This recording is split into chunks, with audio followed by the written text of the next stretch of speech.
सकलनिगमगेयं सर्वशब्दाभिधेयं नवजलधरकायं नौमि लक्ष्मी सहायं विघ्नौघवारणं सत्याशेषविश्वस्य कारणं करुणा सिन्धुमानन्दतीर्थबन्धुं हरिं भजे। अभ्रमं गङ्गरहितम् अजडं विमलं सदा आनन्दतीर्थमतुलं भजे तापत्रयापहम्। भवति यदनुभावादेडमूकोऽपि वाग्मी जडमतिरपि जन्तुर्जायते प्राज्ञमौलिः। सकलवचनचेतो देवता भारती सा मम वचसि निधत्ताम् सन्निधिं मानसे च। आपादमौलिपर्यन्तं गुरूणामाकृतिं स्मरेत् तेन विघ्नाः प्रणश्यन्ति सिद्ध्यन्ति च मनोरथाः। हरिः ओम्।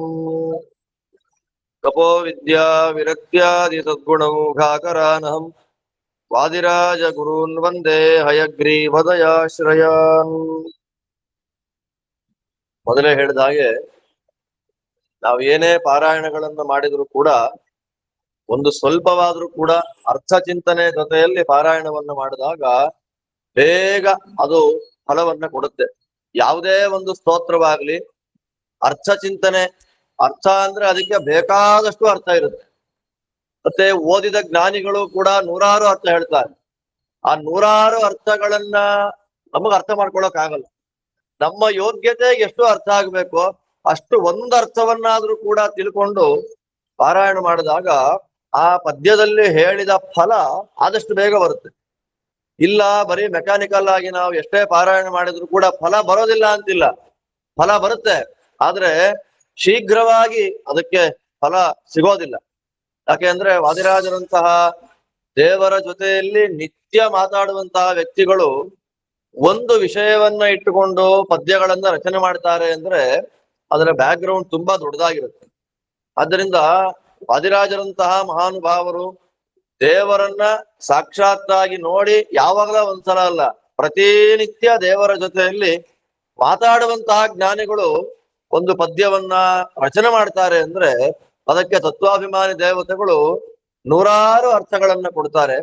ಆ ನೂರಾರು ಅರ್ಥಗಳಲ್ಲಿ ನಮಗೆ ಒಂದು ಅರ್ಥ ಆದ್ರೂ ಒಂದು ಪದ್ಯಕ್ಕೆ ಆಗಿಬಿಡ್ತು ಅಂತಂದ್ರೆ ಪಾರಾಯಣ ಮಾಡಿದಾಗ ಶೀಘ್ರವಾಗಿ ಫಲ ಬರುತ್ತೆ ಅನ್ನುವಂತಹ ದೃಷ್ಟಿಯಲ್ಲಿ ಒಳ್ಳೆಯ ಪರ್ವಕಾಲ, ಒಳ್ಳೆ ಜ್ಯೇಷ್ಠ ಮಾಸದಲ್ಲಿ ಇವತ್ತಿನಿಂದ ಲಕ್ಷ್ಮೀ ಶೋಭಾನಿಯ ಅರ್ಥ ಚಿಂತನೆಯನ್ನ ನಾವೆಲ್ಲರೂ ಸೇರಿ ಮಾಡ್ಲಿಕ್ಕೆ ಅದು ಪ್ರಯತ್ನವನ್ನ ಮಾಡೋಣ.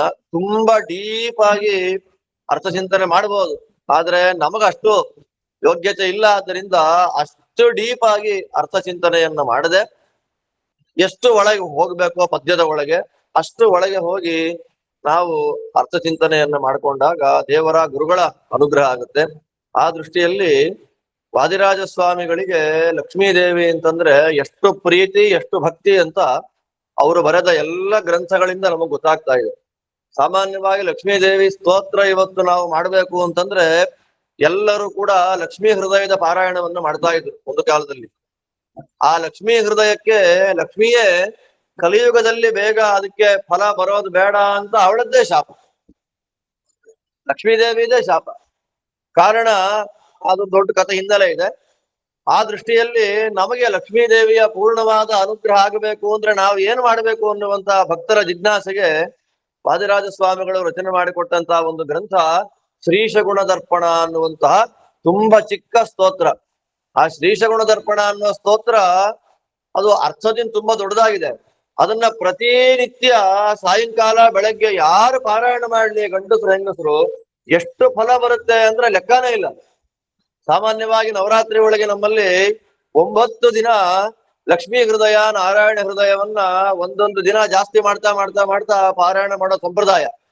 ಆದ್ರೆ ಜ್ಞಾನಿಗಳ ಪ್ರಾಚೀನವಾದಂತಹ ಸಂಪ್ರದಾಯ ಹೇಗಿದೆ ಅಂದ್ರೆ ಗುರುರಾಜರು ಬರೆದಂತಹ ಶ್ರೀಶಗುಣ ದರ್ಪಣ ಸ್ತೋತ್ರವನ್ನೇ ನವರಾತ್ರಿ ಮೊದಲನೇ ದಿನ ಒಂದ್ಸಲ, ನವರಾತ್ರಿ 2ನೇ ದಿನ 2 ಸಲ, ನವಮಿ ತನಕ ದಿನಕ್ಕೊಂದೊಂದ್ಸಲ ಜಾಸ್ತಿ ಪಾರಾಯಣ ಮಾಡ್ತಾ ಬಂದ್ರೆ ದಶಮಿ ದಿನ ಸಮರ್ಪಣೆಯನ್ನ ಮಾಡಿಬಿಟ್ರೆ ಶೀಘ್ರವಾಗಿ ಫಲ ನಾವ್ ಏನ್ ಅಂದುಕೊಳ್ಳಿ ಆ ಫಲ ನಮ್ಗೆ ಆ ಸ್ತೋತ್ರದಿಂದ ಬರ್ತಾ ಇದೆ.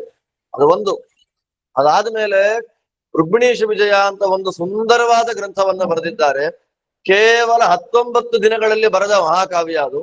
ಅದರಲ್ಲಿ ಮಹಾಲಕ್ಷ್ಮೀ ದೇವಿಯ ಸೌಂದರ್ಯವನ್ನ ಆಪಾದ ಮೌಳಿ ಪರ್ಯಂತ ಆ ದೇವಿ ತಲೆಯಿಂದ ಕಾಲುವರೆಗೂ ಆ ಮಹಾಲಕ್ಷ್ಮೀ ದೇವಿಯ ಅವಯವಗಳು ಹೇಗಿದೆ ಅನ್ನೋದನ್ನ ಮನಮುಟ್ಟುವಂತೆ ನಮಗೆ ಮಹಾನುಭಾವರು ಸ್ತೋತ್ರ ಮಾಡಿಕೊಡ್ತಾರೆ. ತೀರ್ಥ ಪ್ರಬಂಧದಲ್ಲಿ ಅಲ್ಲಲ್ಲಿ ಮಹಾಲಕ್ಷ್ಮೀ ದೇವಿಯ ಸ್ತೋತ್ರವನ್ನ ಮಾಡ್ತಾರೆ. ಅದಾದ ಮೇಲೆ ಲಕ್ಷ್ಮೀ ದೇವಿಯ ಸ್ತೋತ್ರವನ್ನ ವಾದಿರಾಜ ಗುರು ಸಾರ್ವಭೌಮರು ಹೆಚ್ಚಾಗಿ ಮಾಡಿದ್ದು ಕಾಣೋದು ಯಾವಾಗ ಅಂತಂದ್ರೆ ಸರಸಭಾರತಿ ವಿಲಾಸ ಅನ್ನುವಂತ ಗ್ರಂಥದಲ್ಲಿ. ಆ ಸರಸಭಾರತಿ ವಿಲಾಸ ಗ್ರಂಥದಲ್ಲಿ ಲಕ್ಷ್ಮೀ ದೇವಿಯ ಸ್ತೋತ್ರ ಮಾಡಬೇಕು ಅಂತಾನೆ ಸುಮಾರೊಂದು 8-10 ಶ್ಲೋಕಗಳ ನಿರ್ಮಾಣ ಮಾಡ್ತಾರೆ. ಲಕ್ಷ್ಮೀ ದೇವಿ ಹೇಗಿದ್ದಾಳೆ, ಅವಳ ಅನುಗ್ರಹವನ್ನ ನಾವು ಹೇಗೆ ಸಂಪಾದನೆ ಮಾಡಬೇಕು, ಎಲ್ಲೋ ಒಂದು ಕಡೆ 4 ಮಾತಾಡು ಅಂತ ಹೇಳ್ತಾರೆ. 4 ಮಾತಾಡ್ಬೇಕು ಅಂದ್ರೆ ನಮಗೆ ಮಾತಾಡಕ್ ಭಯ ಆಗೋದು. ಅಯ್ಯೋ ಯಾರೇನ್ ತಿಳ್ಕೊಂತಾರೋ, ಅದು ಒಂದಿದ್ರೆ ನನಗೇನು ಗೊತ್ತು ಅಂತ ಈ ಕೀಳರಿಮೆ ಅನ್ನೋದು ಬರುತ್ತೆ. ಆ ಕೀಳರಿಮೆ ಅನ್ನೋದು ಹೋಗಿ ನಮಗೇನು ಗೊತ್ತೋ ಅದನ್ನ ಧೈರ್ಯವಾಗಿ ಒಬ್ಬರ ಎದುರಿಗೆ ನಿಂತ್ಕೊಂಡು ಹೇಳ್ಬೇಕು ಅಂದ್ರೆ ವಾದಿರಾಜರು ಹೇಳ್ತಾರೆ, ಲಕ್ಷ್ಮೀ ದೇವಿಯ ಒಂದು ರೂಪವನ್ನ ನಾವು ಚಿಂತನೆ ಮಾಡಿ ಮಾತಾಡಕ್ ಹೊರಡ್ಬೇಕಂತೆ. ಯಾವ ರೂಪ ಅದು? ಹ್ರೀ. ಯಾವುದು? ಹ್ರೀ. ರಾಮ್ ಹ್ರೀಂ ಹ್ರೂಮ್ ಅಂತ ತೋರಿಸ್ತಾರಲ್ಲ ಅದ್ರಲ್ಲಿ, ಆತರ ಹ್ರೀ. ಇಂಗ್ಲಿಷ್ ಅಲ್ಲಿ ಹೇಳ್ಬೇಕು ಅಂದ್ರೆ HRE ಹೆಂಗಾಗ್ಬಿಟ್ಟಿದೆ ನೋಡಿ. ಹ್ರೀ. ಮಹಾಲಕ್ಷ್ಮೀ ದೇವಿ ರೂಪ ಶ್ರೀ ಅಂತ ಒಂದು ರೂಪ ಇದೆ, ಭೂ ಅಂತ ಒಂದು ರೂಪ ಇದೆ, ದುರ್ಗಾ ಅಂತ ಒಂದು ರೂಪ ಇದೆ, ಹ್ರೀ ಅಂತ ಒಂದು ರೂಪ ಇದೆ. ಹ್ರೀ ಹಕಾರ ಹ್ರೀ. ಒಂದೊಂದು ರೂಪಕ್ಕೂ 4 ಕೈ ಇದ್ರೆ ವಾದಿರಾಜರಂತಾರೆ ನಮಗೆ ಮಾತಾಡುವ ಸಾಮರ್ಥ್ಯವನ್ನ ಕೊಡುವ ಈ ಲಕ್ಷ್ಮೀ ದೇವಿಯ ಹ್ರೀ ರೂಪಕ್ಕೆ 6 ಕೈ ಅಂತ. ವಿಚಿತ್ರ. 1, 2 ಇರ್ಬೇಕು, ಇಲ್ಲ 4 ಇರ್ಬೇಕು, ಇಲ್ಲ 8 ಇರ್ಬೇಕು, 12 ಇರ್ಬೇಕು. ರಾಜರು ಉಪಾಸನೆ ಮಾಡಿದ ಲಕ್ಷ್ಮೀ ದೇವಿಯ ಹ್ರೀ ರೂಪಕ್ಕೆ 6 ಕೈಯಲ್ಲಿ ಏನಿದೆ ಅಂದ್ರೆ 2 ಕೈಯಲ್ಲಿ ಕಮಲ ಆಸ್ ಯೂಶುವಲ್, 2 ಕೈಯಲ್ಲಿ ವರ ಮತ್ತು ಅಭಯ, 4 ಆಯ್ತು. 2 ಕೈಯಲ್ಲಿ, ಒಂದು ಕೈಯಲ್ಲಿ ತಾಂಬೂಲ, ಇನ್ನೊಂದು ಕೈಯಲ್ಲಿ ನೀಲೋತ್ಪಲ ನೀಲಕಮಲ. ಮೇಲಿನ 2 ಕೈಗಳಲ್ಲಿ 2 ಕೆಂಪು ಕಮಲ, ಅದಾದ ಮೇಲೆ 2 ಕೈಗಳಲ್ಲಿ ಒಂದು ಕೈಯಲ್ಲಿ ತಾಂಬೂಲ. ಆ ತಾಂಬೂಲ ಅಂದ್ರೆ ಬರೀ ವೀಳ್ಯದೆಲೆ ಅಡಿಕೆ ಮಾತ್ರ ಅಲ್ಲ, ಅದಕ್ಕೆ ಬೇಕಾದ್ದು ಎಲ್ಲ ವೀಳ್ಯದೆಲೆ, ಅಡಿಕೆ, ಸುಣ್ಣ, ಜಾಕಾಯಿ, ಪತ್ರೆ, ಪಚ್ಚಕರ್ಪೂರ ಇದೆಲ್ಲ ತುಂಬಿದ ಬಂಗಾರದ ತಟ್ಟೆಯಲ್ಲಿ ಲಕ್ಷ್ಮೀದೇವಿ ತಾಂಬೂಲ ಹಿಡ್ಕೊಂಡಿದ್ದಾಳೆ. ಇನ್ನೊಂದು ಕೈಯಲ್ಲಿ ನೀಲಕಮಲ, 2 ಕೈಯಲ್ಲಿ ವರ ಅಭಯ. ಲಸತಾ ಹಸ್ತ ಷಟ್ಕೇಣ ಅಂತ ರಾಜರು ಆ ಲಕ್ಷ್ಮಿಯ ರೂಪದ ಚಿಂತನೆ ಕೊಡ್ತಾರೆ. ಈ ಲಕ್ಷ್ಮಿಯ ಹ್ರೀ ರೂಪವನ್ನು ನಾವು ಸ್ತೋತ್ರ ಮಾಡಿದ್ರೆ ಮಾತಾಡೋ ಸಾಮರ್ಥ್ಯ ಬರುತ್ತೆ, ಧೈರ್ಯ ಬರುತ್ತೆ. ವಾದೇ ವಿಜಯದಾಂ ಶ್ರೀದಾಂ ಶ್ರೀದೇವಿ ಅಭಿವಾದಯೇ. ನಮಗೇನಾದ್ರೂ ನಾವು ದುಡಿದ ದುಡ್ಡು ನಮ್ಮನ್ನ ನಿಲ್ತಾ ಇಲ್ಲ, ವಿಚಿತ್ರವಾಗಿ ಖರ್ಚಾಗ್ತಾ ಇದೆ, ಲೆಕ್ಕ ಇಲ್ದಾಗ ಹೋಗ್ತಾ ಇದೆ ಅಂತ ಏನಾದ್ರೂ ನಮಗೆ ಅಕೌಂಟ್ ಸಿಗ್ತಾ ಇಲ್ಲ ಅಂದ್ರೆ ಲಕ್ಷ್ಮೀ ದೇವಿಯ ಈ ರೂಪ ಚಿಂತನೆ ಮಾಡ್ಬೇಕು. ವಾದೇ ವಿಜಯದಾಂ, ಒಂದು ಶ್ರೀಧಾಮ್ ಸಂಪತ್ತನ್ನ ಕೊಡೋದು. ಕಷ್ಟಪಟ್ಟು ಸಂಪಾದನೆ ಮಾಡಿದ ಹಣವನ್ನ ನಮ್ಮಲ್ಲೇ ಅದು ಉಳಿಸಿ ಸಾತ್ವಿಕವಾದ ಖರ್ಚು ಮಾಡಿಸುವಂಥದ್ದು. ಅದಕ್ಕೆ ಹ್ರೀ ಅಂದ್ರೆ ಏನ್ ಗೊತ್ತಾ? ನಾಚಿಕೆ ಅಂತ. ಹ್ರೀ ಅಂದ್ರೆ ನಾಚಿಕೆ. ಸುಮ್ನೆ ದುಡ್ಡು ಖರ್ಚು ಮಾಡಕ್ಕೆ, ಸುಮ್ನೆ ದುಡ್ಡನ್ನ ಪೋಲ್ ಮಾಡ್ತಾರೆ ಅಂತಾರಲ್ಲ, ಆತರ ವೇಸ್ಟ್ ಮಾಡ್ಲಿಕ್ಕೆ ನಾಚಿಕೆಯನ್ನ ಕೊಡ್ತಾಳಂತೆ ಶ್ರೀಧಾಮ್. ಇನ್ನೊಂದು, ಸಭೆಯಲ್ಲಿ ಕೂತ್ಕೊಂಡು ಮಾತಾಡುವಾಗ ಏನಾದ್ರೂ ಅನುವಾದ ಮಾಡ್ರಿ, ಪ್ರಶ್ನೆಗೆ ಉತ್ತರ ಕೊಡ್ರಿ ಅಂತ ಕೇಳಿದಾಗ ಏನೋ ಹಿಂಜರಿಕೆ ಇರುತ್ತಲ್ಲ, ಆ ನಾಚಿಕೆಯನ್ನ ಕಡಿಮೆ ಮಾಡ್ತಾಳಂತೆ. ಆದ್ದರಿಂದ ಮಹಾತಾಯಿಗೆ ಶ್ರೀದೇವಿ ಅಂತ ಹೆಸರು. ಆ ಲಕ್ಷ್ಮಿಯ ಸ್ತೋತ್ರ ಮಾಡಬೇಕು ಅಂತ ವಾದಿರಾಜರು ಅಷ್ಟು ಭಕ್ತಿಯಿಂದ ಇಲ್ಲಿ, ನಾನು ಒಂದು ಮಾತ್ರ ಹೇಳಿದೆ ಅಷ್ಟೇ, ತುಂಬಾ ವಿಸ್ತಾರವಾಗಿ ಸಂಸ್ಕೃತದಲ್ಲಿ ಆ ದೇವಿಯ ಶುಭ ವಿಭ್ರಮೆ ಭುವಿ ಮನೋರಮೆ ರಮೆ ವಿದಿತಾಗಮೆ ಚಿತ ಸಮಸ್ತ ಚಿತ್ತಭ್ರಮೆ ಅಂತ ಚೆನ್ನಾಗಿ ಸ್ತೋತ್ರ ಮಾಡ್ತಾರೆ. ಅದೆಲ್ಲ ನಮಗಾಗಲ್ಲ, ನಮಗ ಅರ್ಥ ಆಗಲ್ಲ ಅನ್ನುವವರಿಗೆ ಕನ್ನಡದಲ್ಲಿ ಪದಗಳಿಂದಲೂ ಲಕ್ಷ್ಮಿಯ ಸ್ತೋತ್ರ ಮಾಡಿದ್ದಾರೆ, ಪದ್ಯಗಳಿಂದಲೂ ಲಕ್ಷ್ಮಿಯ ಸ್ತೋತ್ರ ಮಾಡಿದ್ದಾರೆ, ಸುಳಾದಿಗಳಲ್ಲಿಯೂ ಲಕ್ಷ್ಮಿಯ ಸ್ತೋತ್ರ ಮಾಡಿದ್ದಾರೆ. ನಮಗೆ ಸುಳಾದಿಯೂ ಬೇಡ, ಪದ್ಯವೂ ಬೇಡ. ಲಕ್ಷ್ಮೀ ದೇವಿಯನ್ನ ಪದ್ಯದಲ್ಲಿ ವಾದಿರಾಜರು ಸ್ತೋತ್ರ ಮಾಡಿದ್ದು 10 ಲಕ್ಷ್ಮಿಯ ದೇವರ ನಾಮಗಳಿದೆ, ಅದನ್ನ ನಾವು ನೋಡಬಹುದು. ಸುಳಾದಿಗಳಲ್ಲಿ ಶ್ರೀಸ್ತುತಿ ಅಂತ ವಾದಿರಾಜರದ್ದು ಕೃತಿಗಳಿದೆ, ಅದನ್ನ ನೋಡಬಹುದು. ಇನ್ನು ನಾವು ಇವಾಗ ಇಟ್ಟುಕೊಂಡಿರುವಂತದ್ದು ಯಾವುದು? ಕನ್ನಡದ ಲಕ್ಷ್ಮೀ ಶೋಭನ, ನಾವು ಶೋಭಾನೆ ಅಂತೀವಿ. ಸಂಸ್ಕೃತದಲ್ಲಿ ಅದು ಶೋಭನ ಪದ ಅಂತ ಆಗ್ಬೇಕು. ಕನ್ನಡದಲ್ಲಿ ಅದೇನಾಗುತ್ತೆ? ಶೋಭಾನ ಪದ ಅಂತ ಆಗುತ್ತೆ. ಶೋಭನ ಸಂಸ್ಕೃತ, ಶೋಭಾನ ಅಂತನ್ನೋದು ಕನ್ನಡ. ಇದು ಪದ್ಯವೋ ಪದವೋ ಸುಳಾದಿಯೋ ಅಂತ ನಾವೇನಾದ್ರೂ ಜಿಜ್ಞಾಸೆಗೆ ಬಂದ್ರೆ ಇದು ಸುಳಾದಿ ಅಲ್ಲ. ಯಾವುದು? ಪದ್ಯ ಅಲ್ಲ. ಲಕ್ಷ್ಮೀ ಶೋಭನ ಯಾವುದು? ಇದು ಪದ. ಗುರುಗಳು ಪದವನ್ನ ಕಟ್ಟಿ ಹಾಡಿದರು ಅಂತ ಹೇಳ್ತಾರಲ್ಲ, ವಾದಿರಾಜರು ಇದನ್ನ ಈ ಪದ ಕಟ್ಟಿರೋದು ಇದು ಪದ್ಯ ಅಲ್ಲ, ಇದು ಸುಳಾದಿ ಅಲ್ಲ. ಈಗ ಸುಳಾದಿ ಅಂತಂದ್ರೆ ಸುಳಾದಿಗಳಲ್ಲಿ ನಾಲ್ಕಾರು ಇರುತ್ತೆ. ಒಂದು ಕ್ರಮಕ್ಕೆ ಮಟ್ಟತಾಳ ಅಂತಿರುತ್ತೆ, ಆದಿತಾಳ ಅಂತಿರತ್ತೆ, ಹಾಗಿರುತ್ತೆ. ಇದೇ ರಾಗದಲ್ಲಿ ಹಾಡಬೇಕು ಅಂತಿರುತ್ತೆ. ಪದ್ಯಗಳು ಅಂತ ದೇವರ ನಾಮ ಅಂತೀವಲ್ಲ, ಅದು ಪದ್ಯ. ಆ ಪದ್ಯಗಳನ್ನ ಇಂಥದ್ದೇ ರಾಗದಲ್ಲಿ ಹಾಡಬೇಕು ಅಂತ ಅವರೇ ನಿಯಮ ಹಾಕೊಟ್ರು. ಆದ್ರೆ ಪದ ಇದೆ ಅಲ್ಲ, ನಿಮ್ಗೆ ಯಾವ ರಾಗದಲ್ಲಿ ಹೇಳಕ್ಕೆ ಚೆನ್ನಾಗಿರುತ್ತೋ ಆ ರಾಗದಲ್ಲಿ ಅನಾಯಾಸವಾಗಿ ಹೇಳ್ಬೋದು. ನೀವ್ ಹೇಳೋ ರಾಗ ಯಾವುದು? ಒಂದು ಹೇಳ್ರಿ. ಲಕ್ಷ್ಮೀ ಶೋಭಾನೆಗೆ ನೀವು ಸಾಮಾನ್ಯವಾಗಿ ಹೇಳೋ ರಾಗ ಯಾವುದು? ಫಾಸ್ಟ್.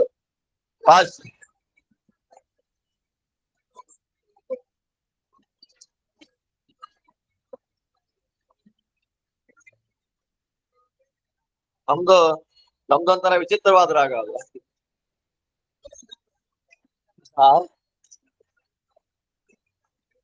ಶೋಭಾನವೆನ್ನೀರೇ ಸುರರೋಳು ಸುಭಾಗನಿಗೆ, ಶೋಭಾನವೆನ್ನೀ ಸುಗುಣನಿಗೆ. ಶೋಭಾನವೆನ್ನೀರೇ ತ್ರಿವಿಕ್ರಮರಾಯಗೆ, ಶೋಭಾನವೆನ್ನೀ ಸುರಪ್ರಿಯಗೆ. ಯಾಕೆ ನಿಧಾನ ಯಾಕೆ ಹೇಳ್ಬೇಕು? ಲಕ್ಷ್ಮಿ ಓಡ್ ಬರಲ್ಲ. ಲಕ್ಷ್ಮಿ ಹೇಗೆ ಬರ್ಬೇಕು? ಅವಳು ನಿಧಾನವಾಗಿ, ಲಕ್ಷ್ಮಿ ಓಡ್ ಬಂದ್ಲು, ಅವಳ ಕೆಲಸನೇ ಓಡೋದು. ಲಕ್ಷ್ಮೀ ದೇವಿಯ ಸ್ವಭಾವ ಏನು ಅಂದ್ರೆ ಒಂದು ಕಡೆಯಲ್ಲಿ ಶಾಶ್ವತವಾಗಿ ನಿಲ್ದೇ ಇರೋದೇ ಲಕ್ಷ್ಮೀ ಸ್ವಭಾವ.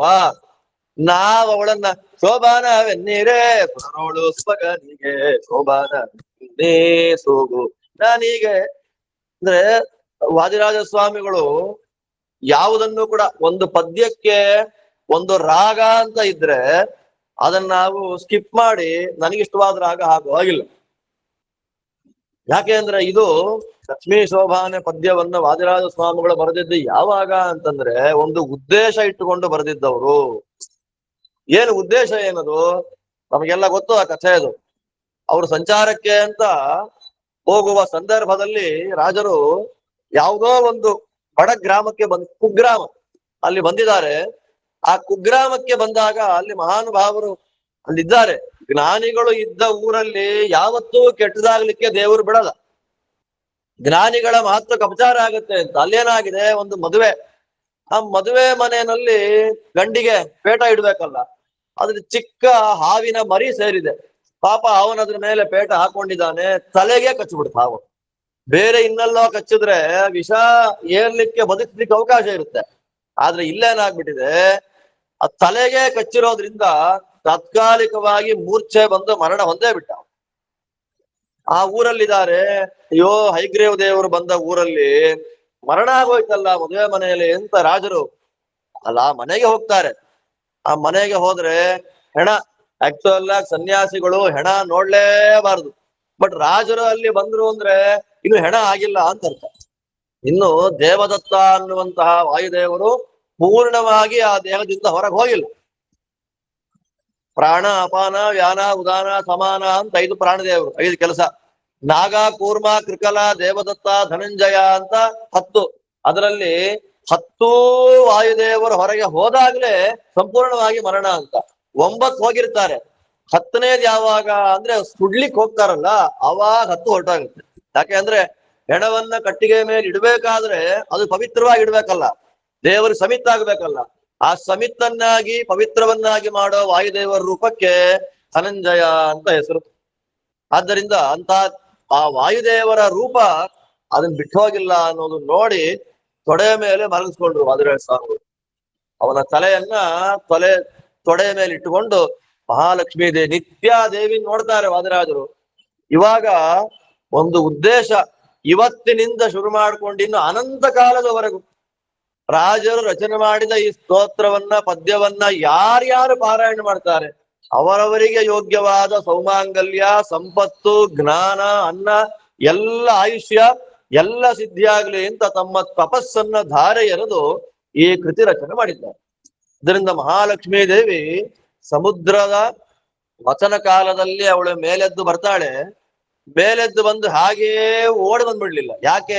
ನಿಧಾನ ರಾಗವನ್ನ ಯಾಕೆ ಹಾಕಿದ್ರು ರಾಜರು ಅಂತಂದ್ರೆ ಲಕ್ಷ್ಮಿ ನಿಧಾನವಾಗಿ ಬಂದ್ಲು. ಯಾಕೆ? ಅವಳು ನಿಧಾನವಾಗಿ ಬರ್ಬೇಕಾದ್ರೆ ಅಷ್ಟಮಸ್ಕಂದ ಭಾಗವತ ಇವೆಲ್ಲ ಕೇಳಿದೀರಾ? ಅದ್ರಲ್ಲಿ ಹೇಳ್ತಾರೆ ಲಕ್ಷ್ಮಿ ಓಡ್ ಬರ್ಲಿಲ್ಲ. ಎಲ್ಲ ದೇವತೆಗಳು ದೈತ್ಯರು ಎರಡು ಸಾಲ ಕೂತ್ರು. ಲಕ್ಷ್ಮೀ ದೇವಿ ಪ್ರಾದುರ್ಭಾವ ಆದ್ಮೇಲೆ ಅವಳ ಕೈಯಲ್ಲಿ ಕಮಲದ ಮಾಲೆ ಇಟ್ಕೊಂಡೇ ಬಂದು ತಾಯಿ ಬರ್ಬೇಕಾದ್ರೆ ಆ ಕಡೆ ಈ ಕಡೆ ಕೂತಿದ್ದ ದೇವತೆಗಳ ಗುಂಪನ್ನ ದರ್ಶನ ಮಾಡ್ತಾರೆ. ನೋಡಿದ ಮೇಲೆ ನಾನು ಇವ್ರನ್ನೆಲ್ಲ ಯಾಕೆ ಒಪ್ಪಲಿಲ್ಲ ಗಂಡು ಅಂತ, ಇವರಲ್ಲಿ ಏನ್ ದೋಷ ಇದೆ ಅನ್ನೋದನ್ನ ಲಕ್ಷ್ಮಿ ಆಲೋಚನೆ ಮಾಡಿ ದೋಷ ದೂರನಾದವನು ಸರ್ವೋತ್ತಮ ನಾರಾಯಣ ಮಾತ್ರ ಅಂತ ಅನುಸಂಧಾನ ಮಾಡಕ್ಕೆ ಎಷ್ಟೊತ್ತು ಬೇಕು ಅವಳಿಗೆ?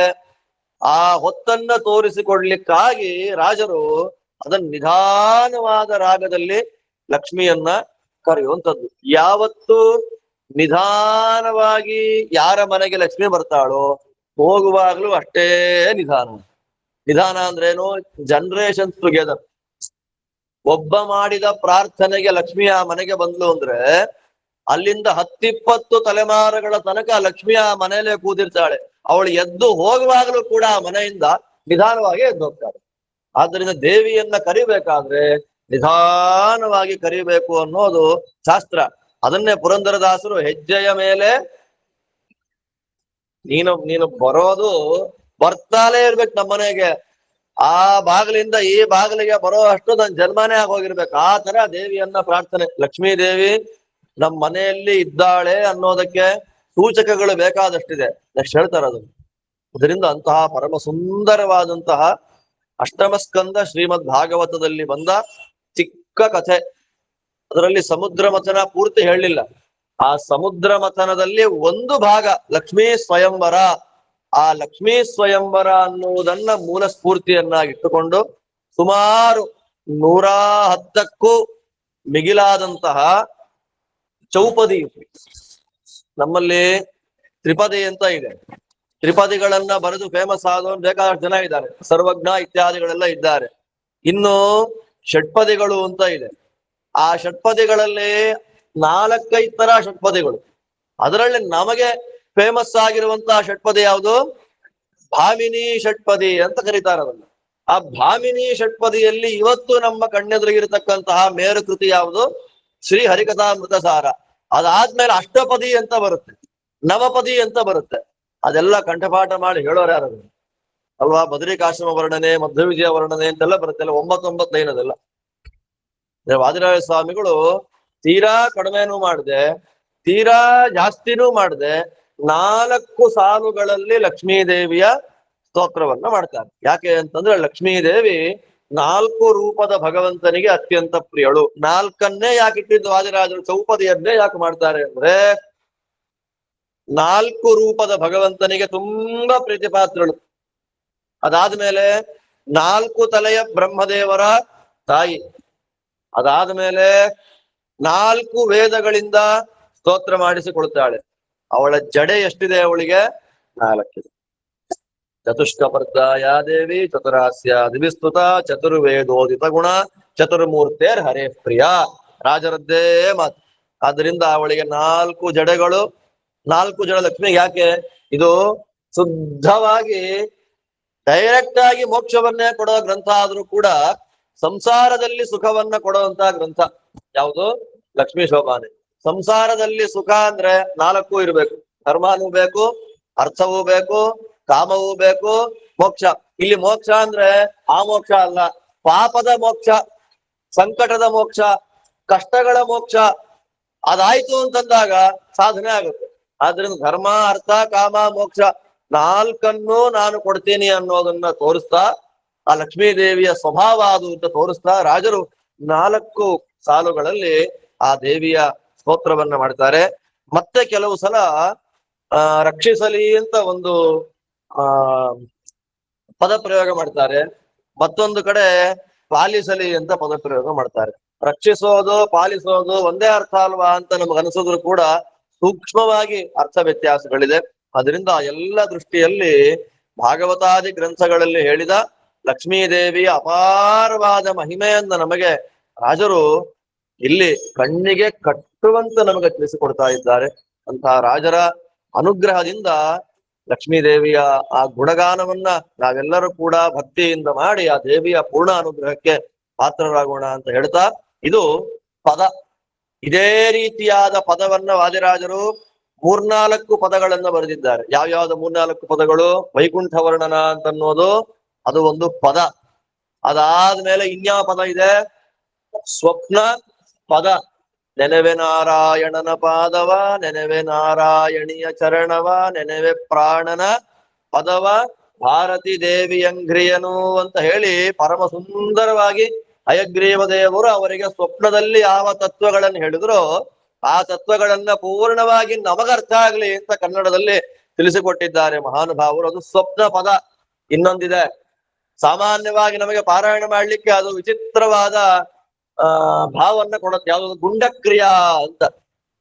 ಇದೇನಪ್ಪ ಇದು ಗುಂಡಕ್ರಿಯಾ ಅಂತ ಹೀಗಿದೆಯಲ್ಲ ಅಂತ ಅನ್ಕೊಳ್ತೇವೆ. ಗುಂಡಕ್ರಿಯಾ ಅನ್ನೋದು ಒಂದು ವೃತ್ತ. ಅದು ಆ ಗುಂಡಕ್ರಿಯಾ ಅನ್ನುವಂತ ವೃತ್ತದಲ್ಲಿ ಈ ಒಂದು ವಿಷಯವನ್ನ ನಿರೂಪಣೆಯನ್ನ ಮಾಡಿಕೊಟ್ಟಿದ್ದಾರೆ. ಆದ್ದರಿಂದ ವಾದಿರಾಜ ಸ್ವಾಮಿಗಳು ಪರಿಪೂರ್ಣವಾಗಿ ಅವ್ರು ಯಾವ ಭಾಷೆಯಲ್ಲಿ ಗ್ರಂಥ ರಚನೆ ಮಾಡಿದ್ರು ಕೂಡ ಅದಕ್ಕೆ 100% ನ್ಯಾಯವನ್ನ ಕೊಡತಕ್ಕಂತ ವ್ಯಕ್ತಿಗಳು. ಶ್ರೀಪಾದರಾಜರ ಕೃತಿಗಳಲ್ಲಿ ಕೇವಲ ಒಂದು ಪಲ್ಲವಿ, ಅನುಪಲ್ಲವಿ, ಚರಣ ಇತ್ಯಾದಿಗಳ ಒಂದು ವೈಭವವನ್ನು ನಾವು ಕಂಡ್ರೆ ವ್ಯಾಸರಾಜರ ಕೃತಿಗಳಲ್ಲಿ ಸ್ವಲ್ಪ ದಂಡಕತ್ತರ ಕಾಣುತ್ತೆ. ಶ್ರೀಪಾದರಾಜರು ನೃಸಿಂಹ ಪ್ರಾದುರ್ಭಾವ ದಂಡಕ ಅಂತ ಕನ್ನಡದಲ್ಲಿ ಅವರು ಬರೆದಿದ್ದಾರೆ. ಆದ್ರೆ ಎಲ್ಲಾ ದೃಷ್ಟಿನಲ್ಲೂ, ಪ್ರತಿಯೊಂದು ದೃಷ್ಟಿನಲ್ಲೂ ಪದ್ಯ, ಪದ, ಸುಳಾದಿ, ಗುಂಡಕ್ರಿಯಾ, ಷಟ್ಪದಿ, ಚೌಪದಿ ಎಲ್ಲಾ ವಿಷಯದಲ್ಲೂ ಕೂಡ ಕೈ ಹಾಕಿ ದೇವರ ತತ್ವವನ್ನ ಪ್ರತಿಷ್ಠಾಪನೆ ಮಾಡಿದ ಒಬ್ಬರೇ ಒಬ್ರು ಅಂದ್ರೆ ಯಾರು? ನಮ್ಮ ವಾದಿರಾಜ ಗುರು ಸಾರ್ವಭೌಮರು. ಆದ್ದರಿಂದ ಅಂಥ ಮಹಾನುಭಾವರು ಇದರಲ್ಲಿ ತತ್ವಗಳನ್ನ ಇಟ್ಟು ಬಿಟ್ಟಿದ್ದಾರೆ. ಪಾರಾಯಣ ಮಾಡೋದ್ರಿಂದಲೇ ನಮಗೆ ಫಲವನ್ನ ಕೊಡ್ತಾ ಬರುತ್ತೆ. ಒಬ್ಬ ವ್ಯಾಖ್ಯಾನಕಾರರು ಒಬ್ರಿದ್ರು. ಆ ವ್ಯಾಖ್ಯಾನಕಾರರು ಗಂಡಸರಲ್ಲ, ಆ ವ್ಯಾಖ್ಯಾನಕಾರರು ಹೆಣ್ಣು ಮಕ್ಕಳು. ಲಕ್ಷ್ಮೀ ದೇವಮ್ಮ ಅಂತ ಅವ್ರ ಹೆಸರು. ಆ ಲಕ್ಷ್ಮೀ ದೇವಮ್ಮನಿಗೆ, ಆ ಲಕ್ಷ್ಮೀ ದೇವಮ್ಮನವರ ಊರು ಯಾವುದು ಅಂದ್ರೆ ಕೋಟೇಶ್ವರ. ಅವರು ಯಾವ ಕಾಲದವರು, ಯಾರ ಹೆಂಡತಿ, ಯಾರ ಮಕ್ಕಳು ಅಂತಂದ್ರೆ ಅವರು ಸರಿಸುಮಾರಾಗಿ 1710ನೇ ಇಸ್ವಿಯಿಂದ 1745ನೇ ಇಸ್ವಿ ತನಕ ಬದುಕಿದ್ದಂತಹ ಒಬ್ಬ ಪರಮ ಸಾತ್ವಿಕವಾದ ಚೇತನ. ಕೇವಲ 45 ವರ್ಷ ಮಾತ್ರ ಬದುಕಿದ್ದವರು. ಅವರು ಅವರ ಮನೆಯಲ್ಲಿ ಅವರ ಅಜ್ಜಿ, ಆಮೇಲೆ ಅವ್ರ ಮುತ್ತಜ್ಜಿ, ಅವ್ರ ತಾಯಿ, ಅಕ್ಕ, ಅವರೆಲ್ಲರಿಗೂ ಕೂಡ ಮನೆಯಲ್ಲಿ ಲಕ್ಷ್ಮೀ ಶೋಭಾನ ಪದ್ಯದ ಪದದ ಪಾರಾಯಣ ನಿತ್ಯ ಆಗ್ಬೇಕಂತೆ. ಅದೇನಾಗೋಯ್ತು, ಆ ಮಗುವಿಗೆ ಇದು ಆ ಲಕ್ಷ್ಮೀ ದೇವಮ್ಮನವರಿಗೆ ಇದು ಕಂಠಸ್ಥ ಆಗೋಯ್ತು. ಯಾರು ಹೇಳ್ಕೊಟ್ಟಿದ್ದಲ್ಲ, ಕಂಠಸ್ಥವಾಗಿ ಪಾರಾಯಣ ಆಗ್ತಾ ಇದೆ. ಪಾರಾಯಣ ಆಗ್ತಾ ಆಗ್ತಾ ಆಗ್ತಾ ಸೋದಾ ಕ್ಷೇತ್ರಕ್ಕೆ ಹೋಗ್ತಾರೆ ಗಂಡನ ಜೊತೆನಲ್ಲಿ. ಅವತ್ತಿನ ಕಾಲಕ್ಕೆ ಚಿಕ್ಕ ವಯಸ್ಸಿಗೆ ಮದುವೆ ಅಲ್ಲ. ಗಂಡನ ಜೊತೆನಲ್ಲಿ ಅವರು ಸೋದಾ ಕ್ಷೇತ್ರಕ್ಕೆ ಹೋದಾಗ ಆ ಸೋದಾ ಕ್ಷೇತ್ರದಲ್ಲಿ ರಮಾದೇವಿಯ ದೇವಸ್ಥಾನ ಅಂತ ಅವತ್ತಿನ ಕಾಲದಲ್ಲಿ ಪ್ರತ್ಯೇಕ ಇತ್ತಂತೆ. ಅದು ತ್ರಿವಿಕ್ರಮ ದೇವರ ಗುಡಿಯ ಒಳಗೆ ಇವಾಗ ಆಗಿದೆ. ಅವತ್ತಿನ ಕಾಲಕ್ಕೆ ರಮಾದೇವಿಯ ಗುಡಿ ಪ್ರತ್ಯೇಕ ಇತ್ತಂತೆ. ರಮಾದೇವಿಯ ದರ್ಶನಕ್ಕೆ ಅಂತ ಹೋದಾಗ ಈ ಪದ್ಯದ ಒಂದೊಂದು ಶ್ಲೋಕಕ್ಕೆ ಯಾವುದು ಫಲಶ್ರುತಿ ಅಂತ ಅವರಿಗೆ ಫಲಸ್ಫೂರ್ತಿ ಆಯ್ತು. ಈ ಶೋಭಾನವೆಂದಿರೆ ಸುರರುಳು ಸುಭಗನಿಗೆ ಅನ್ನುವ ಮೊದಲನೇ ಪದ್ಯವನ್ನ ಆವೃತ್ತಿಯನ್ನ ಮಾಡಿದ್ರೆ 10 ಸಲ, 20 ಸಲ, 30 ಸಲ ಆವೃತ್ತಿಯನ್ನ ಮಾಡಿದ್ರೆ ಅದಕ್ಕೆ ಬರೋ ಫಲ ಏನು? ಅದೆಲ್ಲವನ್ನ ಅವರಿಗೆ ಅಲ್ಲೇ ರಮಾದೇವಿಯ ಸ್ಫೂರ್ತಿಯಿಂದ ಅಷ್ಟನ್ನ ಪೂರ್ತಿ ಅವರು ಅದನ್ನ ತಿಳಿಸಿಕೊಟ್ಟಿದ್ದಾರೆ. ಅವರು ಹೆಚ್ಚು ದಿನ ಬದುಕಿದ್ದಿದ್ರೆ ನಮಗೆ ಇನ್ನೂ ವಿಶೇಷವಾಗಿ ಗೊತ್ತಾಗಿರೋದು ಹರಿವಾಯುಗಳ ಒಂದು ಸಂಕಲ್ಪ ಅಷ್ಟೇ. ಆದ್ದರಿಂದ ಲಕ್ಷ್ಮೀ ಶೋಭಾನೆ ಪದ ಮಂತ್ರ ತುಲ್ಯವಾದ ಒಂದು ಕೃತಿ. ವೇದ ಮಂತ್ರಗಳನ್ನ ಪಾರಾಯಣ ಮಾಡೋದ್ರಿಂದ ಏನು ಪುಣ್ಯ ಬರುತ್ತೆ, ಅದೇ ಪುಣ್ಯ ಲಕ್ಷ್ಮೀ ಶೋಭಾನೆಯ ಪಾರಾಯಣ ಮಾಡೋದ್ರಿಂದ ನಮಗೆ ಅದು ಬರ್ತಾ ಇದೆ. ಆ ದೃಷ್ಟಿಯಲ್ಲಿ ರಾಜರು ತಿಳಿಸಿಕೊಡ್ತಾ ಇದ್ದಾರೆ. ಶೋಭನವೆನ್ನಿರೆ ಸುರರೊಳು ಸುಭಗನಿಗೆ. ಶೋಭನ ಶೋಭನ ಅಂತಾರೆ. ಶೋಭನ ಅಂದ್ರೆ ಏನು? ಶೋಭನ ಅಂತಂದ್ರೆ ಒಳ್ಳೇದಾಗ್ಲಿ, ಶೋಭನ ಶುಭವಾಗ್ಲಿ, ಒಳ್ಳೇದಾಗ್ಲಿ. ಯಾರಿಗೆ? ನೋಡಿ, ಗಂಡಸರಿಗೆ ಹೇಳ್ರಿ ಅಂತ ಹೇಳಲೇ ಇಲ್ಲ. ವಾದಿರಾಜರು ಪ್ರಾರ್ಥನೆ ಮಾಡಿದ್ ಯಾರಿಗೆ? ಶೋಭನವೆನ್ನಿರೇ. ಮಂಗಳ ಕಾರ್ಯದಲ್ಲಿ ಮುಂದೆ ನಿಂತು ಕೆಲಸಗಳನ್ನು ಮಾಡತಕ್ಕಂತಹ ವ್ಯಕ್ತಿಗಳು ನೀವಾದ್ರಿಂದ ನೀವೆಲ್ಲ ಹೇಳ್ರಮ್ಮ, ಶೋಭನವೆನ್ನಿರೇ, ಒಳ್ಳೇದಾಗ್ಲಿ ಅಂತ ಹೇಳ್ರಿ. ಯಾರಿಗೆ ಹೇಳ್ಬೇಕು ಒಳ್ಳೇದಾಗ್ಲಿ ಅಂತ? ಸುರರೋಳು ಸುಭಗನಿಗೆ. ಸುಭಗ ಅಂದ್ರೆ ಅರ್ಥ ಏನು? ಅವನೇನು ಅವನ್ ಮಹಾ ಸುಭಗನ ಅಂತ ಹೇಳ್ತಾರೆ. ನಮ್ಮಲ್ಲಿಲ್ಲ ಅವನೇನು ಮಹಾ ಸುಭಗನ ಅನ್ನೋ ಪದ ಪ್ರಯೋಗ ನಮ್ಮಲ್ಲಿಲ್ಲ. ಮೈಸೂರು ಪ್ರಾಂತ ಸುಭಗ ಅನ್ನೋ ಪದ ಪ್ರಯೋಗ. ಕೆಲವು ಕಡೆ ಅವನೇನು ಮಹಾ ಸುಭಗನ ಅವನು ಅಂತ ಹೇಳ್ತಾರೆ. ಸುಭಗ ಅಂದ್ರೆ ಅರ್ಥ ಏನು?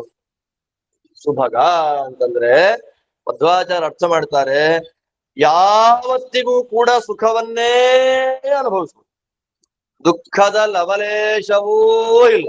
ಶುಭೈಕ ಭಾಗಿ ಸುಭಗ. ಅವ್ರೇ ಬಹಳ ದೌರ್ಭಾಗ್ಯವಂತರೇ ರೀ ಅವರು ಅಂತ ಹೇಳ್ತಾರಲ್ಲ, ಅವರನ್ನ ದುರ್ಭಗ ಅಂತ ಕರೀತಾರೆ. ಒಟ್ಟು ಎರಡು ಪದ.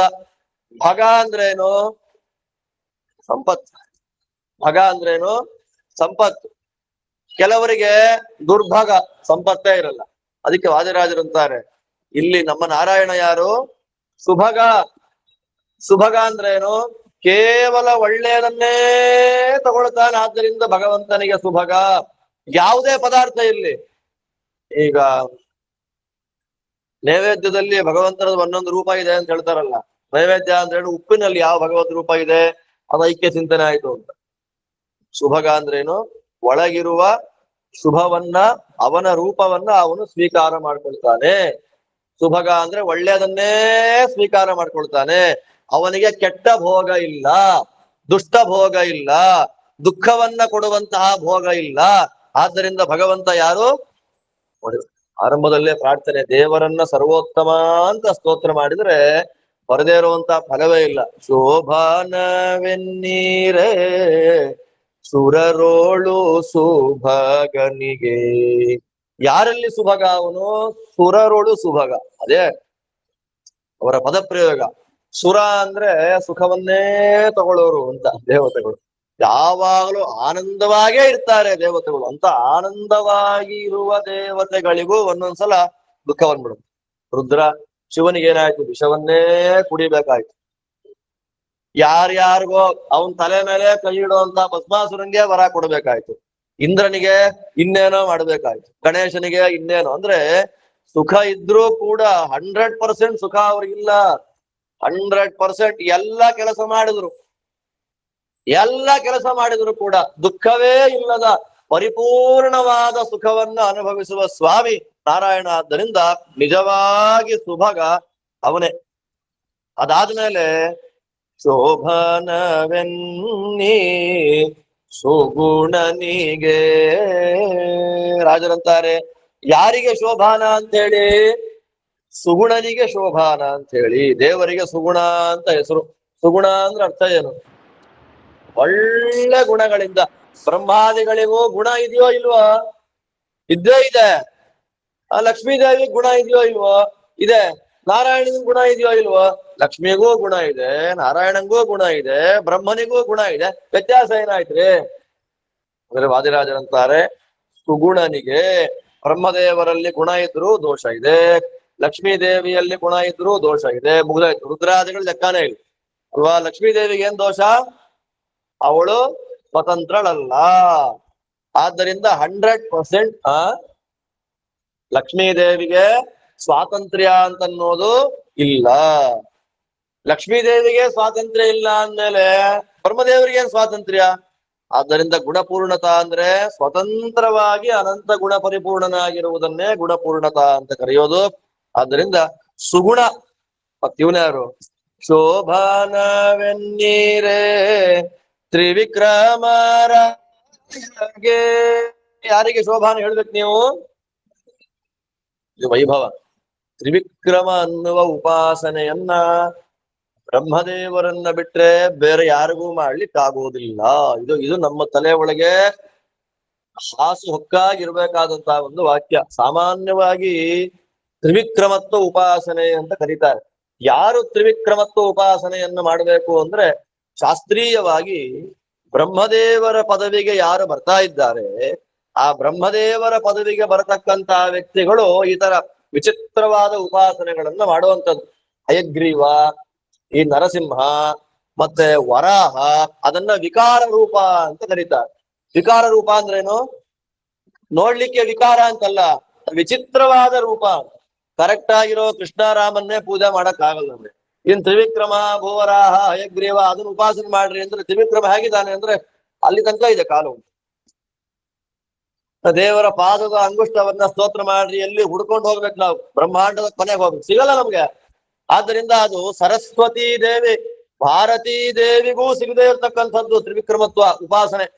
ಆದ್ದರಿಂದ ವಾದಿರಾಜರು ತಮ್ಮ ಜೀವನದಲ್ಲಿ ತಾವು ಭಾವಿ ಬ್ರಹ್ಮರು ಅಂತ ತೋರಿಸಿಕೊಡ್ತಾ ಏನ್ ಮಾಡ್ತಾ ಇದ್ದಾರೆ, ಬದರಿಕಾಶ್ರಮದಿಂದ ತ್ರಿವಿಕ್ರಮ ದೇವರನ್ನ ಅವರು ತರಿಸ್ತಾರೆ. ತರಿಸಿ ಮಹಾನುಭಾವರು ಪ್ರತಿಷ್ಠೆಯನ್ನ ಮಾಡ್ತಾರೆ. ಇವತ್ತಿಗೂ ಕೂಡ ತ್ರಿವಿಕ್ರಮ ದೇವರ ಪ್ರತಿಷ್ಠಾ ಅನ್ನೋದು ಒಂದಾ ಇವತ್ತು ಜಗತ್ತಲ್ಲಿ ಸಿಗುವಂಥದ್ದು ಒಂದಾ ಬ್ರಹ್ಮದೇವರು ಮಾಡಿದ್ದು, ಇಲ್ಲ ವಾದಿರಾಜರು ಮಾಡಿದ್ದು, ಇಬ್ಬರೇ ಮಾಡಿ ಸಿಗೋದು. ಸೋದಾ ಕ್ಷೇತ್ರದಲ್ಲಿ ರಾಜರು ಮಾಡಿ ಸಿಗುತ್ತೆ, ತಿರುಕೋಯಿಲೂರು ಮೊದಲಾದಂತಹ ಕ್ಷೇತ್ರದಲ್ಲಿ ಬ್ರಹ್ಮದೇವರು ಮಾಡಿ ಸಿಗುತ್ತೆ. ಸಾಮಾನ್ಯ ಋಷಿ ಮುನಿಗಳು, ಸಾಮಾನ್ಯ ದೇವತೆಗಳು ತ್ರಿವಿಕ್ರಮ ರೂಪವನ್ನ ಉಪಾಸನೆ ಮಾಡಿದ ಇತಿಹಾಸ ನಮ್ಮಲ್ಲಿಲ್ಲ. ಇದರಿಂದ ಏನು ಗೊತ್ತಾಗ್ತಾ ಇದೆ, ರಾಜರ ಸ್ವರೂಪ ಏನು ಅಂತ ನಮಗೆ ಗೊತ್ತಾಗ್ತಿದೆ. ಆದ್ರೆ ತ್ರಿವಿಕ್ರಮ ರೂಪದ ಪ್ರಾರ್ಥನೆಯನ್ನ ಮಾಡೋದು ಬೇರೆ, ತ್ರಿವಿಕ್ರಮ ರೂಪದ ಸ್ತೋತ್ರ ಮಾಡೋದು ಬೇರೆ, ತ್ರಿವಿಕ್ರಮರ ರೂಪದ ಉಪಾಸನೆಯನ್ನ ಮಾಡೋದು ಬೇರೆ. ಇದ್ರಲ್ಲಿ ಏನಾದ್ರೂ ಪ್ರಶ್ನೆ ಏನಾದ್ರು ಬಂದ್ರೆ ಕೇಳ್ರಿ, ಮಧ್ಯದಲ್ಲಿ ಹೇಳುವಾಗ ಹೇಳ್ತೀನಿ. ಎಲ್ಲಿ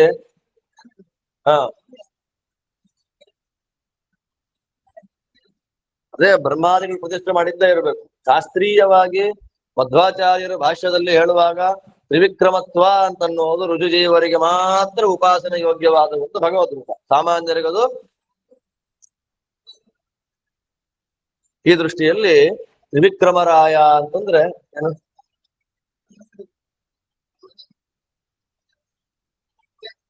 ಪೂಜೆ ಮಾಡೋದು ಅಂತಂದ್ರೆ ಷೋಡಶೋಪಚಾರ ಪೂಜೆಗಳನ್ನು ಮಾಡೋದು. ಉಪಾಸನೆ ಅಂದ್ರೆ ಅದನ್ನೇ ಧ್ಯಾನ ಮಾಡ್ತಾ ಕೂತ್ಕೊಳ್ಳೋದು. ಇವಾಗ ನಮಗ ಆತರ ಉಪಾಸನೆ ಮಾಡಕ್ಕೆ ಯೋಗ್ಯತೆ ಇದೆ. ಯಾಕಿಲ್ಲ ಅಂದ್ರೆ ತ್ರಿವಿಕ್ರಮನ ಗುಣಾನುಸಂಧಾನ ಮಾಡಕ್ಕೆ ನಮ್ಗೆ ಆಗಲ್ಲ. ನಮ್ ಯೋಗ್ಯತೆ ಏನು ಗೊತ್ತಾ, ಭೂಹು ಭುವಃ ಸ್ವಹ, ಮ್ಯಾಕ್ಸಿಮಮ್ ಅಷ್ಟೇ ನಮ್ಗೆ. ಬ್ರಹ್ಮಾಂಡ ವ್ಯಾಪ್ತವಾದ ಭಗವದ್ ರೂಪ ಚಿಂತನೆ ಮಾಡಿ ನೀವು ಅಂದ್ರೆ ಹೇಗೆ ಮಾಡೋದು? ಬೆಳಗ್ಗೆ ಗಾಯತ್ರಿ ಮಂತ್ರ ಜಪ ಮಾಡುವಾಗ ಸೂರ್ಯಾಂತರ್ಯಾಮಿಯಾಗಿ ಭಗವಂತ ಇದ್ದಾನೆ ಅಂತ ಧ್ಯಾನ ಮಾಡ್ರಿ ಅಂತಾರೆ. ಸೂರ್ಯ ಮಂಡಲವನ್ನ ಕಲ್ಪನೆ ಮಾಡಿಕೊಂಡು ಅದರ ಮಧ್ಯದಲ್ಲಿ ಸೂರ್ಯಾಂತರ್ಗತ ಗಾಯತ್ರಿ ಮಂತ್ರ ಪ್ರತಿಪಾದ್ಯ ನಾರಾಯಣನ್ ಧ್ಯಾನ ಮಾಡುವಷ್ಟೊತ್ತಿಗೆ 30 ದಿನ ಸಂಧ್ಯಾವನೆ ಆಗೋಗಿರುತ್ತೆ. ಹೌದ್ ತಾನೆ? ದಿನಕ್ಕೆ ನಾವು ಮಾಡೋದು 108, 10, 24 ಅಷ್ಟೇ. ಮಂತ್ರ ಮೂರ್ತಿ ಧ್ಯಾನನೇ ಬರಲ್ಲ. ಮನಸ್ಸಲ್ಲಿ ವಾಸನಾಮಯ ರೂಪ ಅಂತ ಕಲ್ಪನೆ ಮಾಡಿ ಧ್ಯಾನ ಮಾಡ್ಬೇಕು, ಆಗಲ್ಲ. ಒಂದೇ ಒಂದು ಸೂರ್ಯಮಂಡಲ, ಅದನ್ನೇ ಧ್ಯಾನ ಮಾಡಕ್ಕಾಗಲ್ಲ. ಇನ್ ತ್ರಿವಿಕ್ರಮ ಅಂದ್ರೆ ಭೂಲೋಕ, ಭುವರ್ಲೋಕ, ಸ್ವರ್ಲೋಕವನ್ನು ದಾಟಿ 14 ಲೋಕಗಳನ್ನು ದಾಟಿ ಮೇಲೆ ಬ್ರಹ್ಮಾಂಡ ಕಟಾಹವನ್ನ ಟಚ್ ಮಾಡಿದ ಕಾಲು. ಅಂದ್ರೆ 14 ಲೋಕಗಳನ್ನು ಪರಿಕಲ್ಪನೆ ಮಾಡ್ಬೇಕು ನಾವು. ಪಾತಾಳದಿಂದ ಶುರು ಮಾಡ್ಕೊಂಡು ಸತ್ಯಲೋಕ, ಸತ್ಯಲೋಕವನ್ನು ದಾಟಿ ಬ್ರಹ್ಮಾಂಡ ಕರ್ಪರ, ಆ ಬ್ರಹ್ಮಾಂಡ ಕರ್ಪರದ ಹೊರಗೆ ಇರುವಂತ ನೀರು, ಅದನ್ನ ಒಳಗೆ ತಂದಂತ ರೂಪ ತ್ರಿವಿಕ್ರಮ ರೂಪ. ತುಂಬಾ ಕಷ್ಟ. ಆದ್ದರಿಂದಲೇ ಆಚಾರ್ಯರು ಮಂತ್ರಧ್ಯಾನಗಳನ್ನ ಕೊಡುವಾಗ ಸ್ವಲ್ಪ ಜಾಗೃತಿಯಾಗಿ ಧ್ಯಾನ ಮಾಡ್ರಿ ಅಂತ ಎಚ್ಚರಿಕೆಯನ್ನ ಕೊಟ್ಟು ಹೋಗ್ಬಿಡ್ತಾರೆ.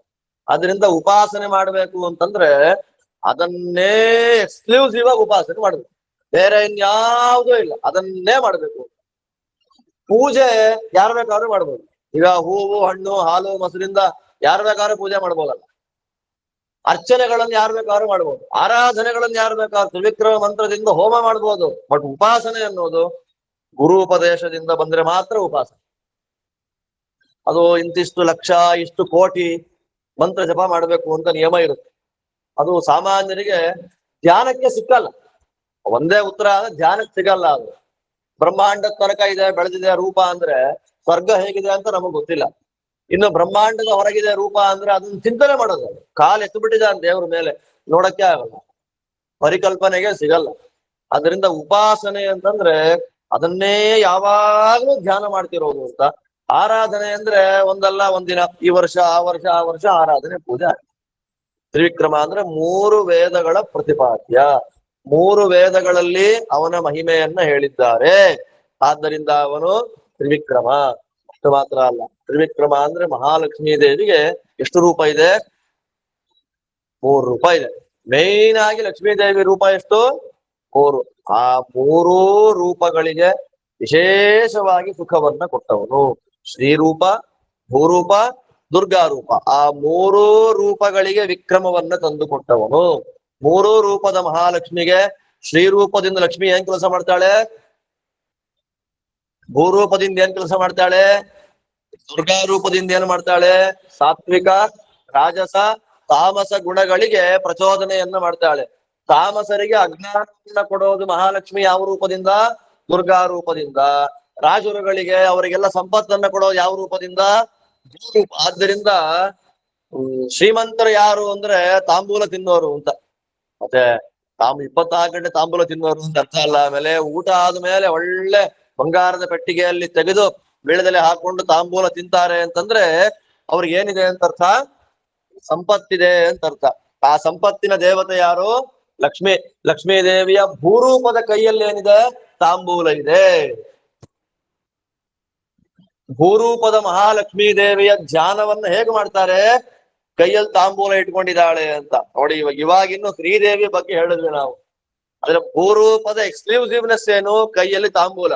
ದುರ್ಗಾ ರೂಪದ ಎಕ್ಸ್ಕ್ಲೂಸಿವ್ನೆಸ್ ಏನು? ಒಂದು ಕೈಯಲ್ಲಿ ಶೂಲ, ಇನ್ನೊಂದು ಕೈಯಲ್ಲಿ ತರ್ಜನ. ತರ್ಜನಿ ಅಂದ್ರೆ ಏನು? ಹುಷಾರ್ ಅಂತ. ತರ್ಜನಿ ಮುದ್ರೆ, ತರ್ಜನಿ ಮುದ್ರಾ ಅಂತಾರೆ ಇದನ್ನ. ದುರ್ಗಾದೇವಿ ಕೈಯಲ್ಲಿ ಏನಿದೆ? ಒಂದು ಕೈಯಲ್ಲಿ ತ್ರಿಶೂಲ ಹಿಡಿದಿದ್ದಾಳೆ, ಇನ್ನೊಂದು ಕೈಯಲ್ಲಿ ಅರ್ಜನ ಮುದ್ರೆ. ದೇವರ ಹತ್ರ ಬರ್ಬೇಕಾದ್ರೆ ಜಾಗೃತೆ ಆಗ್ರಿ. ನನ್ನನ್ನು ಪೂಜೆ ಮಾಡ್ಬೇಕಾದ್ರೆ ಜಾಗೃತೆ ಆಗಿ ಪೂಜೆ ಮಾಡ್ರಿ. ಸರಿಯಾಗಿ ಅಂತರ್ಯಾಗಿ ಉಪಾಸನೆ ಇಟ್ಕೊಂಡು ಪೂಜೆ ಮಾಡ್ರಿ, ಇಲ್ಲ ಹಾಳಾಗಿ ಹೋಗ್ತೀರಿ. ತೋರಿಸ್ತಾಳೆ ಅರ್ಜನ. ಮಕ್ಳಿಗೆ ಬೈಟ್ ಹುಷಾರ್ ಅಂತ ಬೈತೀವಲ್ಲ, ಹಾಗೆ ದೇವಿ ತೋರಿಸ್ತಾಳೆ ಅರ್ಜನ ಮುದ್ರ. ಇನ್ನು ನಮ್ಮ ಶ್ರೀದೇವಿ ಮಾತಾಡೋ ಹಾಗೆ ಇಲ್ಲ, ಅನಾಯಾಸವಾಗಿ 2 ಕೈಯಲ್ಲಿ ಕಮಲ, ಇನ್ನೆರಡು ಕೈಯಲ್ಲಿ ವರಾಭಯ. ಪ್ರಾಬ್ಲಮೇ ಇಲ್ಲ ಅವಳು. ಸಾತ್ವಿಕ ಪ್ರಚೋದನೆ ಶ್ರೀದೇವಿ, ರಾಜಸ ಪ್ರಚೋದನ ಭೂದೇವಿ, ತಾಮಸ ಪ್ರಚೋದನ ದುರ್ಗಾದೇವಿ. ಆದ್ದರಿಂದ ಮಹಾಲಕ್ಷ್ಮೀ ದೇವಿಯ 3 ರೂಪಗಳಿಗೆ ವಿಕ್ರಮವನ್ನ ಕೊಟ್ಟವನು. 3 ರೂಪಗಳಿಂದ ಆಯಾ ಕೆಲಸಗಳನ್ನ ಮಾಡಿಸ್ತಕ್ಕಂಥವನು. ಮತ್ತೆ ತ್ರಿವಿಕ್ರಮ ಅಂತಂದ್ರೆ ಯಾರೂ ಇಲ್ದೇ ಇರುವಾಗ ಇದ್ದವನು ಅಂತ. ಯಾರು ಇಲ್ದೇ ಇರುವಾಗಿದ್ದವನು ಯಾರು? ಅವ್ರು ಹೇಳ್ತಾರೆ, ಆಲದೆಲೆಯ ಮೇಲೆ ಮುಂದೇನು? ಆಲದೆಲೆಯ ಮೇಲೆ ಶಿವನ ಲಿಂಗವ ನಿಲ್ಲಿಸುವರೇ. ಪ್ರಳಯ ಕಾಲದಲ್ಲಿ ಆಲದೆಯ ಮೇಲೆ ಯಾರಿದ್ದಾರೆ? ದೇವರಿದ್ದಾನೆ. ಆ ದೇವರು 3 ಲಕ್ಷ್ಮೀ ದೇವಿಯರನ್ನ ವಿಕ್ರಮ ಮಾಡ್ಕೊಂಡಿದ್ದಾನೆ. 3 ಲಕ್ಷ್ಮೀ ದೇವಿ ಯಾರ್ಯಾರು? ಒಂದೊಂದು ರೂಪದಿಂದ ಒಬ್ಬೊಬ್ಳು. ನೀರಾಗಿ ಒಬ್ಳು, ಎಲೆಯಾಗಿ ಒಬ್ಳು, ಕತ್ತಲಾಗಿ ಒಬ್ಳು. ಕತ್ತಲಾಗಿ ಯಾರು? ನೀರಾಗಿ ಯಾರು? ಶ್ರೀದೇವಿ. ಎಲೆಯಾಗಿ ಯಾರು? ಭೂದೇವಿ. ಆ 3 ರೂಪದ ಮಹಾಲಕ್ಷ್ಮೀ ದೇವಿಯನ್ನ ವಿಕ್ರಮ ಮಾಡ್ಕೊಂಡಿದ್ದಾನೆ. ಮತ್ತಿನ್ನೊಂದು, ಆ 3 ರೂಪದ ಮಹಾಲಕ್ಷ್ಮಿಯರು ಅವನನ್ನ ಪ್ರಳಯ ಕಾಲದಲ್ಲಿ 3 ಕಡೆಯಿಂದ ಆಲಿಂಗನ ಮಾಡ್ಕೊಂಡಿದ್ದ. ವಿಕ್ರಮ ಅಂತಂದ್ರೆ ಹಿಡ್ಕೊಳ್ಳೋದು ಅಂತ ಅರ್ಥ. 3 ರೂಪದ ಮಹಾಲಕ್ಷ್ಮಿಯರು ದೇವರನ್ನ 3 ಕಡೆ ಹಿಡ್ಕೊಂಡಿದ್ದಾರಂತೆ. 3. ಅದಕ್ಕೆ ವಾದಿರಾಜರಿಗೆ ವಾದಿರಾಜರೇ ಸಾಟಿ ಅಂತ ಯಾಕಂತೀವಿ ಅಂತಂದ್ರೆ ಅವರ ಪದ ಪ್ರಯೋಗದಲ್ಲಿ ತುಂಬಾ ಅಪಾರ. ಲಕ್ಷ್ಮೀ ದೇವಿಯನ್ನು ಅಷ್ಟು ಕೊಂಡಾಡ್ತಾರೆ. ಮೇಲೆ ಶ್ರೀರೂಪದಿಂದ, ಹಿಂಭಾಗದ ದುರ್ಗಾ ರೂಪದಿಂದ, ಆ ಕಡೆ ಈ ಕಡೆ ಭೂರೂಪದಿಂದ ಗಟ್ಟಿ ಹಿಡ್ಕೊಂಡ್ಬಿಟ್ಟಿದ್ದಾಳೆ ದೇವರನ್ನ. ಅಷ್ಟು ಅಲ್ಲಾಡಬಾರದು. ಪ್ರಳಯ ಕಾಲದ 31,104 ಕೋಟಿ ವರ್ಷಗಳಷ್ಟು ದೀರ್ಘಾವಧಿಯಲ್ಲಿ ದೇವರನ್ನ ಗಟ್ಟಿಯಾಗಿ ಆಲಿಂಗನ ಮಾಡಿಕೊಂಡು ಮಲಗಿರ್ತಾಳೆ ಮಹಾಲಕ್ಷ್ಮೀ ದೇವಿ. ಅದೇ ಮಹಾಲಕ್ಷ್ಮೀ ದೇವಿಗೆ ಪ್ರಳಯ ಅಂದ್ರೆ. ಬ್ರಹ್ಮದೇವರಿಗೆ ಲಯ ಅಂದ್ರೇನು? ಲಿಂಗದೇಹ ನಾಶ ಆಗೋದು ಬ್ರಹ್ಮದೇವರಿಗೆ ಲಯ. ಮಹಾಲಕ್ಷ್ಮೀ ದೇವಿಗೆ ಲಯ ಅಂದ್ರೆ ಯಾವುದು? ದೇವರ ತುಂಬಾ ಹತ್ತಿರಕ್ಕೆ ಹೋಗೋದು ಮಹಾಲಕ್ಷ್ಮೀ ದೇವಿಗೆ ಲಯ. ಹತ್ತಿರಕ್ಕೆ ಹೋಗೋದು ಅಂದ್ರೆ ಏನು? ಅಪ್ಪುಕೊಳ್ಳೋದು. ಅದಕ್ಕಿಂತ ಹತ್ತಿರಕ್ಕೆ ಹೆಂಗ್ ಹೋಗೋದು? ಆದ್ದರಿಂದ ಮೂರು ರೂಪದ ಮಹಾಲಕ್ಷ್ಮೀ ದೇವಿಯರಿಂದ ಆಲಿಂಗಿತನಾಗಿದ್ದಾನೆ ನಮ್ಮ ಸ್ವಾಮಿ ಅಂತ ಅನ್ನೋದೇ ತ್ರಿವಿಕ್ರಮತ್ವ.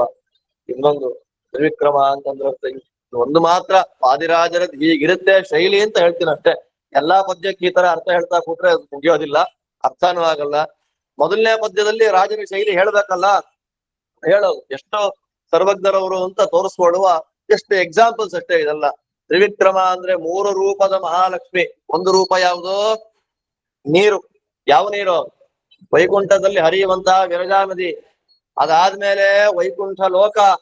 ಮೂರನೇ ವಿಕ್ರಮ ಯಾವುದು? ವೈಕುಂಠದಲ್ಲಿ ದೇವರು ಕೂಡುವಂತಹ ಪರ್ಯಂಕ. ಪರ್ಯಂಕ ಅಂದ್ರೆ ಸಿಂಹಾಸನ. ಮೂರು ಪ್ರಧಾನ ಅಲ್ಲಿ ಕಾಣುವ ಪದಾರ್ಥಗಳ ಲಕ್ಷ್ಮೀ ರೂಪನೇ ಅಲ್ಲಿ. ಆದ್ರೆ ಮೂರು ಚಿಂತನೆ ಮಾಡ್ತಾರೆ ಶಾಸ್ತ್ರದಲ್ಲಿ. ಒಂದು ವಿರಜಾ ನದಿ, ಅದು ಲಕ್ಷ್ಮೀ ರೂಪ. ಅದಾದ್ಮೇಲೆ ಇಡೀ ವೈಕುಂಠ ಲೋಕ ಲಕ್ಷ್ಮೀ ರೂಪ. ಅದಾದ್ಮೇಲೆ ದೇವರು ಕೂತುಕೊಳ್ಳುವಂತಹ ಬಂಗಾರದ ಸಿಂಹಾಸನ, ಅದು ಲಕ್ಷ್ಮೀ ರೂಪ. ಆದ್ದರಿಂದ ಬಂಗಾರದ ಸಿಂಹಾಸನದ ಮೇಲೆ ಭಗವಂತ ಕೂಡ್ತಾನೆ ಅನ್ನೋದಕ್ಕೆ ಭಗವಂತನಿಗೆ ಒಂದು ಹೆಸರಿದೆ, ಪರ್ಯಂಕ ಬ್ರಹ್ಮ ಅಂತ ಅವ್ರ ಹೆಸರು. ಈ ಮೂರು ಲಕ್ಷ್ಮೀ ರೂಪದ ವಿಕ್ರಮದ ಜೊತೆಯಲ್ಲಿ ವೈಕುಂಠದಲ್ಲಿ ವಾಸ ಮಾಡ್ತಾ ಇದ್ದಾನಾದ್ದರಿಂದ ಅವನು ತ್ರಿವಿಕ್ರಮ. ಅಂತ ತ್ರಿವಿಕ್ರಮರಾಯನಿಗೆ ಸುರಪ್ರಿಯತೆ. ಸುರಪ್ರಿಯ ದೇವರು. ಸುರಪ್ರಿಯ ಅಂದ್ರೆ ಯಾರು ಒಬ್ಬರಿಗೆ ಒಳ್ಳೇದಾಗ್ಲಿ ಅಂತ ಎಕ್ಸ್ಪೆಕ್ಟ್ ಮಾಡ್ತಾ ಇರ್ತಾರೋ ಅವರು ಸುರರು. ಅಪ್ಪ ದೇವತೆಗಳು ಇಲ್ಲಿ ಯಾರೋ ಸಮಸ್ಯೆ ಆಯ್ತು ಅಂದ್ರೆ ಅಲ್ಲೋಗಿ ದೇವ್ರನ್ನ ಕೇಳ್ತಾರೆ. ನಮ್ದು ಹಂಗಿಲ್ಲ, ನಮಗ್ ಸಮಸ್ಯೆ ಆದ್ರೆ ಮಾತ್ರ ನಾವು ದೇವ್ರನ್ನ ಕೇಳೋದು. ದೇವತೆಗಳು ಲೋಕಕ್ಕೆ ಸಮಸ್ಯೆ ಆದಾಗ ದೇವರನ್ನ ಪ್ರಾರ್ಥನೆ ಮಾಡ್ತಾರೆ. ಆದ್ದರಿಂದ ದೇವತೆಗಳು ಅಂದ್ರೆ ನಾರಾಯಣನಿಗೆ ತುಂಬಾ ಇಷ್ಟ. ಅಂತ ಸುರಪ್ರಿಯನಾದ, ತ್ರಿವಿಕ್ರಮನಾದ, ಸುಗುಣನಾದ, ಸುಭಗನಾದ. ಪ್ರತಿಯೊಂದು ಪದ್ಯದಲ್ಲೂ ನಾಲ್ಕು ನಾಲ್ಕು ವಿಷಯ. ಇದು ಸ್ವಲ್ಪ ಕೀವರ್ಡ್ ಅಷ್ಟೇ. ಇದು ಲಕ್ಷ್ಮೀ ಶೋಭಾನೆ ಒಳಗೆ ಇಳಿಬೇಕು ಅಂದ್ರೆ ಒಂದು ಕೀ ಇದು. ಪ್ರತಿಯೊಂದು ಪದ್ಯದಲ್ಲೂ ವಾದಿರಾಜರು ನಾಲ್ಕು ನಾಲ್ಕು ವಿಶೇಷಣಗಳನ್ನ ಹಾಕಿರ್ತಾರೆ ಅಲ್ಲಲ್ಲಲ್ಲಿ. ನಾಲ್ಕು ಅಂದ್ರೆ ಏನು? ಬ್ರಹ್ಮಸೂತ್ರಗಳು ಅಂತ ಅರ್ಥ. ಬ್ರಹ್ಮಸೂತ್ರಗಳಿಗೆ 4 ಅಧ್ಯಾಯಗಳಿದೆ. ಅದರಲ್ಲಿ ಒಂದು ಎಲ್ಲ ಶಬ್ದಗಳಿಂದ ಭಗವಂತ ವಾಚ್ಯ ಅಂತ ಹೇಳೋದು, ಎಲ್ಲ ದೋಷ ದೂರ ಅಂತ ಹೇಳೋದು, ಎಲ್ಲರಿಂದ ಉಪಾಸ್ಯ ಅನ್ನೋದು, ಮೋಕ್ಷವನ್ನ ಕೊಡ್ತಾನೆ ಅನ್ನೋದು. ಸುಭಗ ಗುಣಪೂರ್ಣ, ಸುಗುಣ ದೋಷ ದೂರ, ತ್ರಿವಿಕ್ರಮ ಜ್ಞಾನಿಗಳಿಂದ ಉಪಾಸನೆ ಮಾಡಿಸಿಕೊಳ್ತಾನೆ, ಸುರಪ್ರಿಯ ಮೋಕ್ಷದಲ್ಲಿ ಸುಖ ಅನುಭವಿಸ್ತಾ ಇರತಕ್ಕಂತ ಮುಕ್ತರಿಗೆ ಆನಂದವನ್ನ ಕೊಡ್ತಾನೆ. ಇಲ್ಲಿ ಸುಭಗ ಅನ್ನೋದು 1ನೇ ಅಧ್ಯಾಯ ಬ್ರಹ್ಮಸೂತ್ರದ್ದು, ಸುಗುಣ ಅನ್ನೋದು 2ನೇ ಅಧ್ಯಾಯ, ತ್ರಿವಿಕ್ರಮರಾಯ ಅನ್ನೋದು 3ನೇ ಅಧ್ಯಾಯ, ಸುರಪ್ರಿಯ ಅನ್ನೋದು 4ನೇ ಅಧ್ಯಾಯ. 4 ಅಧ್ಯಾಯದ 564 ಬ್ರಹ್ಮಸೂತ್ರಗಳ ಸಾರವನ್ನ ವಾದಿರಾಜ ಸ್ವಾಮಿಗಳು ಮೊದಲನೇ ಪದ್ಯದ 4 ಶ್ಲೋಕಗಳಲ್ಲಿ ಮಹಾನುಭಾವರು ಸೆರೆ ಹಿಡಿದು ನಮ್ಮೆಲ್ಲರಿಗೂ ಕೂಡ ಪರಮೋಪಕಾರವನ್ನ ಮಾಡ್ತಾ ಇದ್ದಾರೆ. ಅಂತ ವಾದಿರಾಜ ಸ್ವಾಮಿಗಳ ಉಪಕಾರ, ಆ ವಾದಿರಾಜರ ಉಪಕಾರ ಸ್ಮರಣೆ ನಮ್ಮೆಲ್ಲರ ಅತ್ಯವಶ್ಯವಾಗಿರ್ತಕ್ಕಂತಹ ಕರ್ತವ್ಯ. ಇದು ಅರ್ಥ ಆಗೋದ್ ಕಷ್ಟ ಆಯ್ತು ಅಂದ್ರೆ ಸ್ವಲ್ಪ ಹೇಳ್ರಿ, ಇನ್ನು ಸ್ವಲ್ಪ ಡೈಲ್ಯೂಟ್ ಮಾಡಿ ಹೇಳುವಂತಹ ಪ್ರಯತ್ನವನ್ನ ಮಾಡ್ತೀನಿ. ಆದ್ರೆ ಇದು ಅರ್ಥ ಆಗತ್ತಲ್ವ? ಇದು ಅಲ್ಲೇ ಬರ್ತೀವ. ಇದೇನ್ ನಿಲ್ಸೋಮದ್ ಅದೇ ಹೇಳೋದು. ಇದೇನು ಅಂತಂದ್ರೆ ದೊಡ್ಡವರ ಕ್ರಮ ಯಾವುದು ಅಂತಂದ್ರೆ ದೊಡ್ಡವರು ತೋರಿಸ್ಕೊಟ್ಟಿದ್ದನ್ನು ದೊಡ್ಡವರು ಮಾಡ್ತಾರೆ. ಇವಾಗ ನಿಮ್ಮಲ್ಲಿ ಯಾಕೆ ಇದನ್ನ ಮಾಡ್ತಿದ್ದೀರಿ ಅಂದ್ರೆ ನಮ್ಮನ್ನ ಹಿರಿಯರು ಮಾಡ್ಕೊಂಡು ಬಂದ್ರು ಸಂಪ್ರದಾಯ. ವಾದಿರಾಜರಂತಾರೆ ನೀವು ಶೋಭಾನವೆನ್ನಿ ಶೋಭನವೆನ್ನಿ ಶೋಭನವೆನ್ನಿ ಅಂತ 4 ಸಲ ದೇವರಿಗೆ ಒಳ್ಳೇದಾಗ್ಲಿ, ದೇವರಿಗೆ ಮಂಗಳ ಆಗ್ಲಿ ಸ್ತೋತ್ರ ಮಾಡ್ತೀರಾ ಅಂದ್ರೆ ಏನ್ರಿ? ನಮಗೆಲ್ಲ ಒಳ್ಳೇದ್ ಮಾಡೋನ್ ದೇವ್ರು, ದೇವ್ರಿಗೆ ಒಳ್ಳೇದ್ ಮಾಡ್ಲಿ ಅಂತ ಅರ್ಥ ಏನು ಅಂದ್ರೆ ಲಕ್ಷ್ಮೀ ದೇವಿ ಹಾಕೊಟ್ಟ ಸಂಪ್ರದಾಯ ಇದು. ಪ್ರಳಯ ಕಾಲ ಮುಗಿದ ಮೇಲೆ ದೇವ್ರನ್ನ ಎಬ್ಬಿಸ್ಬೇಕಲ್ಲ. ದೇವ್ರನ್ನ ಎಬ್ಬಿಸುವಾಗ ಲಕ್ಷ್ಮಿ ಎದ್ದೇಳ್ತಾಳಂತೆ. ಎಲ್ಲಿಂದ ಹೇಳ್ತಾಳೆ? ಅವನು ಬಲಗೈಯನ್ನ ಅವಳ ಬೆನ್ನ ಮೇಲೆ ಹಾಕಿ ಅಪ್ಪುಗೊಂಡ್ಬಿಟ್ಟಿದ್ದಾನೆ. ಅವಳ ಮುಖ ದೇವರ ಎದೆ ಒಳಗೆ ಅಚ್ಚೊತ್ತು ಬಿಟ್ಟಿದೆ. ಶ್ರೀವತ್ಸ ಅದೊಂಥರ ಎಷ್ಟು ವರ್ಷ ಅಪ್ಪುಕೊಂಡು ಮಲಗಿರೋ ದೇವಿ ನಾವ್ನು 31,104 ಕೋಟಿ ವರ್ಷ.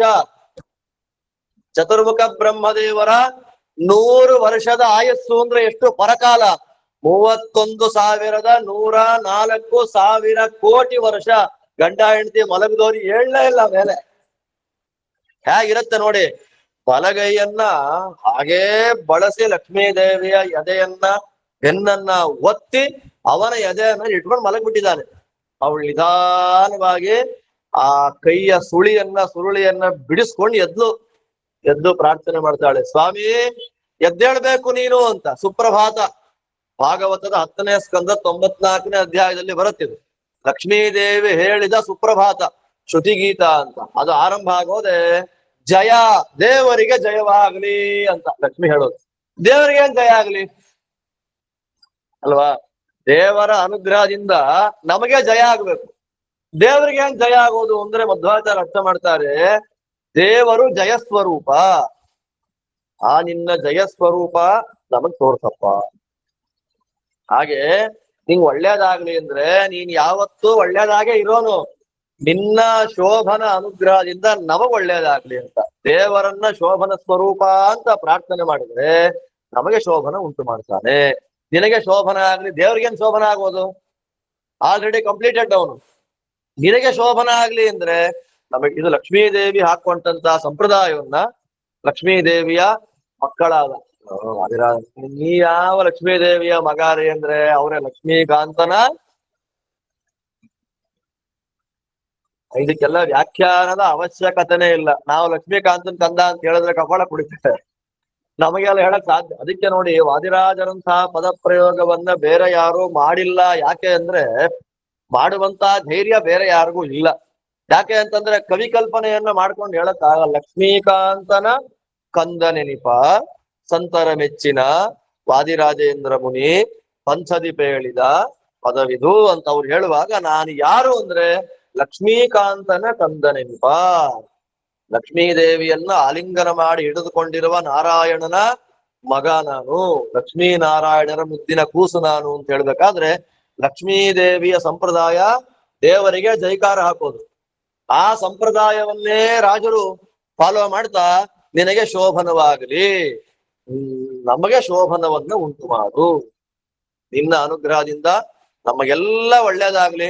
ಬರೀ ಮದುವೆ ಮನೆಯಲ್ಲಿ ಮಾತ್ರ ಹೇಳೋದಲ್ಲ, ಇದನ್ನ ನಿತ್ಯದಲ್ಲಿ ಪಾರಾಯಣ ಮಾಡಿದ್ರೆ ಬಹಳ ಇದಕ್ಕೆ ವಿಶೇಷವಾದಂತಹ ಫಲ ಬರುತ್ತೆ.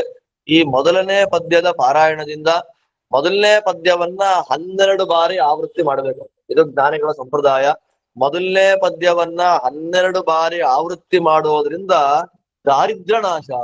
ಇದರ ಮೊದಲನೇ ಪದ್ಯದ ಫಲ 110, 12 ಪದ್ಯಗಳಿಗೂ ಒಂದೊಂದು ಫಲ ಇದೆ. ಇದನ್ನೇ ಪುರಶ್ಚರಣೆ ಕಷ್ಟ ಇದೆ, ಮನೆಯಲ್ಲಿ ಸಮಸ್ಯೆ ಆಗ್ತಾ ಇದೆ ಅಂದ್ರೆ ಶೋಭಾನವೆಂದಿರೆ ಈ ಮೊದಲನೇ ಪದ್ಯವನ್ನೇ 12 ಬಾರಿ ಲಕ್ಷ್ಮೀದೇವಿ ಎದುರಿಗೆ ಪಾರಾಯಣ ಮಾಡಿದ್ರೆ ದಾರಿದ್ರ್ಯ ನಾಶ ಅನ್ನುವಂತ ಫಲವನ್ನ ಹೇಳಿದ್ದಾರೆ. ಅಂತ ದಾರಿದ್ರ್ಯವನ್ನ ನಾಶ ಮಾಡತಕ್ಕಂತಹ 4 ಜಡಗಳಿಂದ ಕೂಡಿ 4 ಭಗವಂತನ ಅನಿರುದ್ಧ ಪ್ರದ್ಯುಮ್ನ ಸಂಕರ್ಷಣ ವಾಸುದೇವ ರೂಪಗಳಿಗೆ ಪ್ರಿಯತಮೆಯಾದ ಮಾಯಾ ಜಯ ಕೃತಿ ಶಾಂತಿ ರೂಪಿಣಿಯಾದ ಮಹಾಲಕ್ಷ್ಮೀ ದೇವಿಯನ್ನ ಸ್ತೋತ್ರ ಮಾಡ್ಲಿಕ್ಕೆ ವಾದಿರಾಜರು ಚೌಪದಿಯನ್ನ ಸ್ವೀಕಾರ ಮಾಡಿಕೊಂಡಿರುವಂತದ್ದು ಅತ್ಯಂತ ಆಪ್ಟ್ ಆಗಿದೆ ಅನ್ನುವ ಅನುಸಂಧಾನದೊಂದಿಗೆ ಮೊದಲನೇ ಪದ್ಯದ ಯಥಾಮತಿ ಅರ್ಥಚಿಂತನೆಯನ್ನ ವಾದಿರಾಜ ಗುರುವಂತರ್ಗತ ಲಕ್ಷ್ಮೀನಾರಾಯಣ ಅರ್ಪಣೆ ಮಾಡೋಣ ಅಂತ ಹೇಳ್ತಾ ಶ್ರೀಕೃಷ್ಣಾರ್ಪಣಮಸ್ತು. ಇನ್ನು ಇದರಲ್ಲಿ ಲಿಂಕ್ ಕಳಿಸ್ಕೊಡ್ತೀನಿ ನಾನು. ವಾರಕ್ಕೆ 2 ದಿನ ಮಾಡೋದು ಅಂತ ಈಗ ಮೇಡಮ್ ಅವರು ಆಲೋಚನೆ ಮಾಡಿದ್ದೇವೆ. ಇವಾಗ ವಾರಕ್ಕೆ 2 ದಿವಸ. ಅದ್ ಯಾವತ್ತು ಶನಿವಾರ ಭಾನುವಾರ ಮಾತ್ರ ಬೇಡ ಅಂತ, ಅದು ಯಾವತ್ತು ಏನ್ ಕತೆ ಅಂತ ಹೇಳಿ ಇದರಲ್ಲಿ ಆನ್ಲೈನ್ ಅಲ್ಲಿ ಅದು ಗೂಗಲ್ ಮೀಟ್ ಲಿಂಕ್ ಅನ್ನ ಕಳಿಸ್ಕೊಡ್ತೀನಿ. ಮೇಡಮ್ ನಿಮ್ಗೆ ಕಳಿಸ್ಕೊಡ್ತಾರೆ, ಹಾಗೂ ಮಾಡ್ಬೋದು. ಬಂದ್ರೇನು